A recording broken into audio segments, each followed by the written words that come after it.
In December 2019, Dutch police got a crucial lead in a case that had a dead end. They found horrifying photos of a naked, tortured woman on the phone of one of the world's most notorious criminals. It's believed that the photos belong to Naima Jillal, the Dutch Godmother of Coke. Just 2 months earlier, Naima Jillal was last seen entering a dark car near her home in Amsterdam's Zuidas. Over 4 years later, she remains missing. No one has seen or heard from her. But what led to her disappearance, and how did her photos end up on the phone of the Netherlands' once most wanted criminal? Naima Jillal was born in Morocco on January 4, 1967. Her childhood was marked by poverty and hardship. Her parents struggled to make ends meet, and Naima often went to bed hungry. As she grew older, Jillal realized that the only way to escape poverty was to take matters into her own hands. She started working various jobs, but it was never enough to make a decent living. Later on, she moved to the Netherlands. Eventually, she turned to a life of crime. Before long, she was working for the shady Morocco mafia organization led by Mustafa El-Fektali. She proved herself to be a skilled and ruthless cocaine trafficker.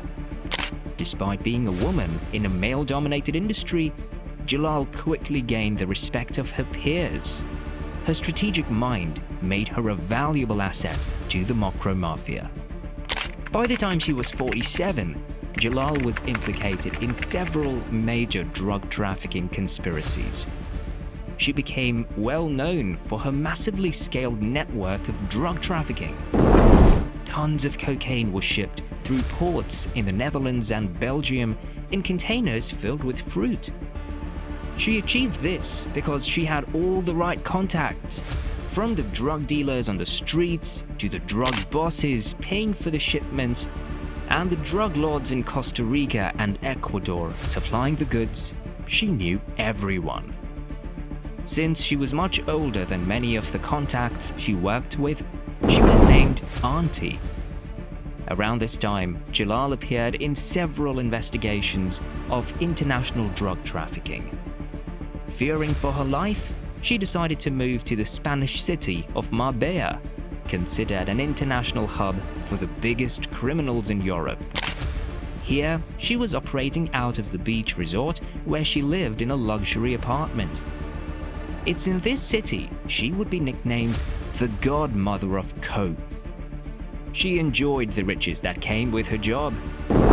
As a mother to a son, she frequently took him on expensive shopping sprees, spending hundreds of thousands of euros on whatever they wanted. She even purchased an apartment for her son in Amsterdam. Business was booming, but she never said enough, and this would lead to her tragic downfall. She started to oversell the cocaine she had in the containers. She sold more kilos of coke than actually had been shipped. As expected, she made numerous enemies. On May 30th, 2016, things started to go wrong. Word spread that 2 of Jillal's containers were scheduled to be scanned. Intercepted messages from their encrypted phones went as follows: "Those containers are gonna be scanned. We are doomed, Auntie. We can't get to them. This is about a lot of money and long prison sentences, Auntie. Everything is messed up now." One of these containers was filled with 4,000 kilograms of cocaine, hidden among a load of pineapples from Costa Rica. For some reason, customs at the port in Rotterdam received a tip and planned to scan these containers to see what was inside. Obviously, they discovered the cocaine load. "We have to do some damage control," Jillal texted to the drug boss, Costa. "We will just put out a news story." Then the drug boss just answered, "Right." Apparently, the news story worked.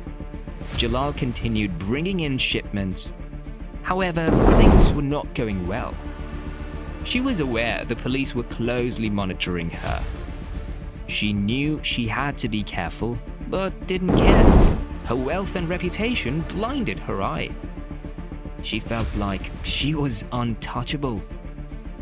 On October 20th, 2019, Jillal was seen for the first time as she was captured on CCTV footage entering a black Volkswagen Polo car near her home on Gustav Mahlerlaan in Amsterdam. She then vanished without a trace, prompting the Dutch police to launch a large-scale investigation into her disappearance. What was discovered next was both terrifying and astounding. The investigators learned through informal sources that pictures were circulating in the underworld. They were photos of a naked woman tied to a chair with tape. Other similar photos depicted an even more distressing scenario of a woman being tortured. However, what was even more interesting to the police is the fact that these photos were found on a phone used by none other than Ridwan Taghi, a murderer, drug trafficker, and leader of a criminal organization in the Netherlands.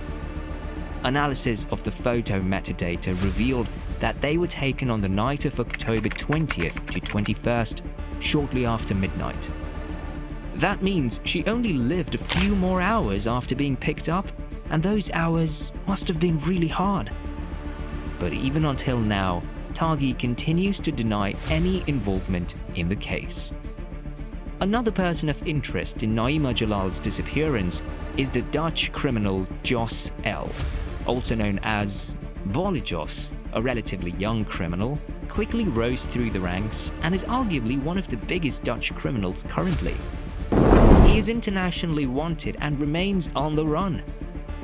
Words on the street suggest he is ruthless and cold-hearted, not hesitating to direct his anger at anyone who gets in his way.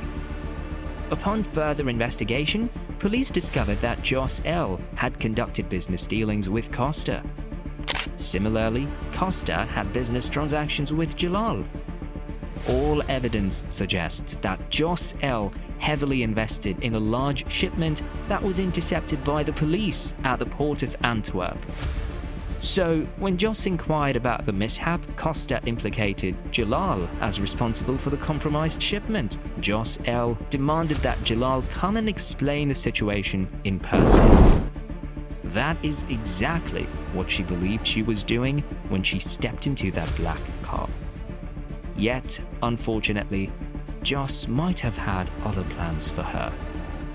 In March 2021, Belgian and Dutch police uncovered potential leads linked to Jillal. They made a discovery in a substantial warehouse at the port of Antwerp, where a purse and some clothing were found buried under a cement floor. Using a combination of clues, sniffer dogs, and ground radar, investigators determined there was something concealed beneath the surface.